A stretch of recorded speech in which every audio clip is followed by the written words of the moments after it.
대학 졸업생 70% 이상이 충북을 떠난다는 조사 결과가 나왔습니다. 좋은 일자리와 정주 여건 개선이 시급하다는 지적이 나오고 있습니다. 지은 지 40년이 넘는 공동주택에 별다른 안전대책도 없이 살고 있는 사람들이 있습니다. 위험한 상황이지만 떠나지 못하는 사람들을 만나봤습니다. 재활용품을 처리하는 선별센터 건립이 주민 반발로 난항을 겪고 있습니다. 청주시가 혐오시설이 아니라며 설득에 나서고 있습니다. 충주시가 도심 화물차 불법 주차를 막기 위해 도심 인근에서 화물차를 위한 공영 차고지를 조정해 호응을 얻고 있습니다. 시청자 여러분 안녕하십니까? 계속해서 뉴스데스크 충북 소식입니다. 정부가 지역 인재 유출을 막겠다며 의대 같은 지방대 특정 분야의 특별 전형 확대 방안을 발표했는데요. 그런데 정작 대학을 붙잡아 놔도 지역에선 일자리를 찾지 못해 외지로 나가 취업하는 게 현실입니다.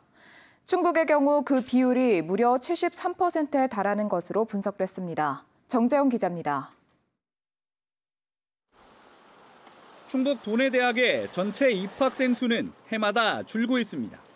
올해는 2만 500여 명으로 6년 전에 비하면 약 4,200명 감소했습니다. 학령 인구 감소에 여파지만 충북은 전국 평균 감소율에 비해 2배 가까이 더 줄었습니다. 최근 국립대 2곳이 정부 지원을 계기로 통합 추진에 나선 배경이기도 합니다. 그것이 대학의 미래, 지역에 필요한 것임을 이해하고 공감하였기 때문입니다. 학생 수 감소는 곧 지역에서 키운 인재도 줄어든다는 뜻. 더 큰 문제는 겨우 지켜낸 이들조차 취업을 위해 대부분 지역을 떠난다는 겁니다. 충북연구원이 2021년 도내대학 졸업자 취업 현황을 분석해보니 약 53%가 서울 수도권에, 약 11%는 충북을 제외한 충청권에서 일자리를 구한 것으로 나타났습니다. 무려 73%가 외지에서 취업한 건데 충북에서 직업을 가진 졸업생은 27.2%에 불과했습니다. 직업 환경이랑 아무래도 연봉 같은 게 제일 중요하지 않을까요? 서울 같은 곳이 연봉이라던가 그 직업 환경 같은 것도 더 좋을 것 같아서 그쪽으로. 학생들은 충북에 남고 싶어도 눈높이에 맞는 일자리 찾기가 어렵다고 말합니다. 또 지역 인재를 잡으려면 우량 기업들이 특별 채용 기회를 늘려야 한다는 의견도 있습니다. 지역 인재 우선 채용 이런 제도를 조금 확대해서 회사에서 일자리를 좀 창출해 준다면은 대학생들이 조금 적극적으로 참여하지 않을까 생각하고 있습니다. 정원 확대 등 지방대 유인책을 쓰더라도 결국 취업과 이어지지 않으면 유출 시기만 늦출 뿐인 겁니다. 충북연구원은 지자체와 대학, 기업이 인재 양성부터 취업, 정주 여건 개선까지 함께 챙기는 순환 구조를 만들어야 한다고 조언했습니다. 특히 학생들의 경제적인 상황에 대한 데이터를 구축해 정착 이후의 지원 방안까지 고민해야 한다고 강조했습니다. 취업 전에는 무엇이 가장 필요했을까? 그리고 이런 것들이 충족되지 않았을 때 과연 우리가 이쪽으로 취업을 유도하는 것이 맞을까? 혹은 취업한 이후에도 이 생애소득 안에서 지역에 머무르는 것이 맞을까? 등등을 고려해서 특히 추적조사 등이 필요할 거라고 판단됩니다. 또 양질의 일자리 발굴은 기본, 수요자 중심의 일자리 정책도 필요하다고 덧붙였습니다. MBC 뉴스 정재영입니다. 제2차 공공기관 지방 이전을 앞두고 전국 35개 시군이 공동 대응에 나섰습니다. 제천과 단양을 비롯해 인구가 감소하는 전국의 비혁신 도시 35곳은 서울에서 총궐기 대회를 열고 기존 혁신 도시를 제외한 다른 지역에도 공공기관이 이전할 수 있도록 특별법 개정을 촉구했습니다. 또 올해 공공기관 유치 성과를 재조명하고 2024년 공동 대응하기로 결의했습니다. 충북도 의회 행정사무관사가 오늘 시작돼 오는 15일까지 계속됩니다. 첫날은 의회 운영위원회와 정책복지위원회, 행정문화위원회, 산업경제위원회 등 4개 상임위원회가 충청북도와 산하기관들을 대상으로 지난 1년간 행정사무에 대한 검증을 벌였습니다. 이번 행정사무감사에서는 오송 지하차도 참사와 청남대 불법 사업 논란 등이 주요 쟁점이 될 것으로 보입니다. 보통 40년이 넘은 공동주택은 재건축하거나 대대적으로 보수하는 게 일반적인데요. 그런데 둘 다 어렵다면 어떻게 해야 할까요? 별다른 안전대책도 없이 붕괴 위험이 있는 공동주택에 살고 있는 사람들이 있습니다. 위험한 주거 현장, 조미애 기자가 취재했습니다. 1982년 지어진 2층 규모 4개 동으로 이루어진 42세대 연립주택. 외벽 곳곳에 굵은 균열이 번졌고 건물 입구와 지붕은 군데군데 떨어져 내려 녹슨 철근이 드러났습니다. 단지 입구에는 위험시설이라는 표지판이 설치되고 공동현관에는 즉시 대피하라는 안내문까지 붙었습니다. 그런데 사람이 살고 있습니다. 전에 2년을 6번을 이사했어. 이 집에 살면서 31년째 사는 거야. 돈 넣고 나가서 죽느니 차라리 여기서 죽는 게 낫다는 거지. 이 연립주택에 살고 있는 주민들은 20여 명. 최근 정밀 안전진단 결과 붕괴 위험이 높아 즉각 이주해야 하는 등급인 2등급을 받았지만 주민들은 여전히 나갈 생각이 없습니다. 오죽하면 여기 살까요? 아무리 안전 점검을 받았다 할지라도 여기서 살면서 딴 데 이사 갈 여력이 있는 사람이 몇이나 될까? 저도 막상은 막막해서 그냥 있는데. 시간이 갈수록 균열은 더 벌어지고 아파트는 기울어가고 있지만 옮겨갈 형편이 안 되는 겁니다.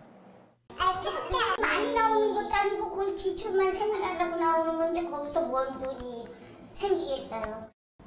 당장 내 집을 떠나 어디에서 혹독한 겨울을 나야 하나 걱정도 앞섭니다. 당장 나가면 어디가 밥 먹고 잠자리가 있어야지. 날도 추워질까 우리는 얼어 죽게. 대출받아 나가면 전혀 못 나가요. 누가 대출받아 이자 얼마나 올라가는데. 음성군은 붕괴 위험이 있다며 입주민 대피 명령과 함께 주민 설득에 나섰지만 사실 뚜렷한 대책도 없습니다. 이사 비용과 함께 임대 아파트도 우선 지원할 계획이지만 주민 대부분이 경제적 형편이 어려워 임대료나 관리비를 감당하기 어렵습니다. 그렇다고 자신의 집에서 버티는 주민들을 강제로 끌고 나올 수도 없습니다. 재난 징후가 발생하면 강제 대피를 하는 등 이제 행정 대집행을 할 수 있는 거를 고려를 할 건데요. 일단은 이제 저희가 긴급 안전 조치로 여러 가지를 해놨거든요. 갈 곳 없는 주민들의 위험천만한 거주는 오늘도 계속되고 있습니다. MBC 뉴스 조미입니다. 2017년 12월 제천 화재 참사로 가족을 잃은 유가족들이 억대의 소송 비용을 물게 됐습니다. 충청북도는 제천 화재 참사 유가족들을 상대로 한 소송에서 최종 승소함에 따라 소송 비용을 유가족들에게 청구하기로 했다고 밝혔습니다. 이에 따라 제천 참사 유가족 202명은 1억 4천만 원을, 부상자 대표 2명은 3,700만 원을 부담해야 합니다.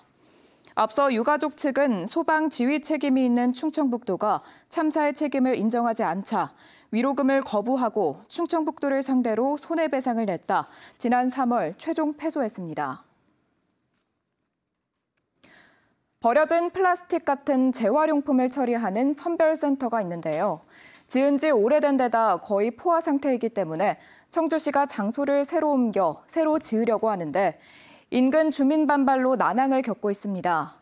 이걸 혐오 시설로 봐야 하는지 청주시와 주민들 간 생각부터가 다릅니다. 이병선 기자입니다. 지난 2009년 청주시 휴암동에 들어선 재활용 선별센터. 주로 단독주택에서 나오는 플라스틱이나 파지, 스티로폼 등을 골라내 판매하고 못 쓰는 건 소각장으로 보냅니다. 내년이면 내구 연한이 다 돼 새로 시설을 마련해야 하는데 청주시가 최종 선택한 곳은 현도 산업단지 내에 있는 시유지입니다.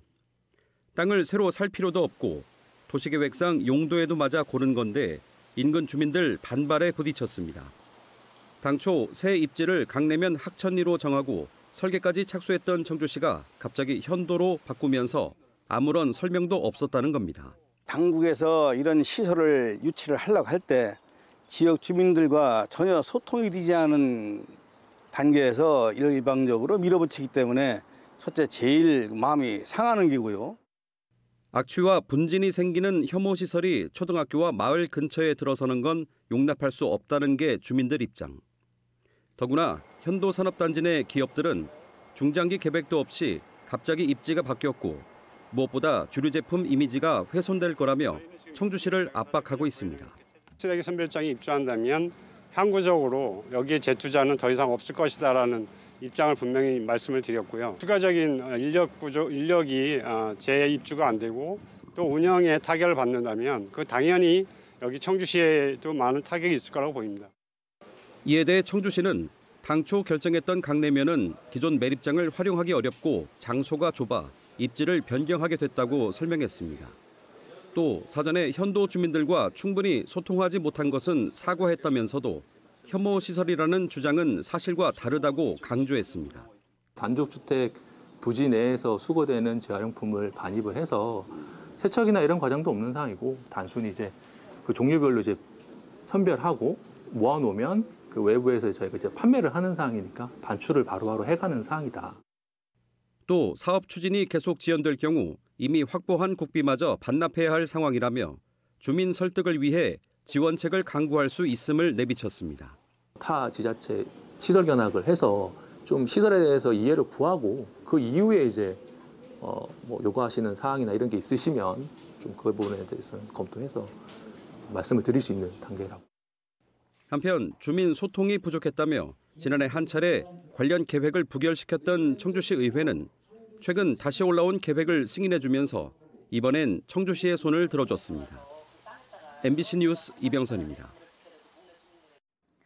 우리 주변에 수많은 주차장이 있지만 화물차만을 위한 주차 공간은 찾아보기 힘듭니다. 그래서 도심 이면도로나 주택가 공터 등에 밤새 불법 주차된 모습을 많이 보게 되는데요. 충주시가 도심에 공영 차고지를 만들어 지역 주민의 안전과 화물차 기사의 편의라는 두 마리 토끼 잡기에 나섰습니다. 이승준 기자가 보도합니다. 충주의 한 아파트 인근 도로, 화물차 여러 대가 줄지어 서 있습니다. 중장비를 실은 트럭과 탱크로리, 특장차까지.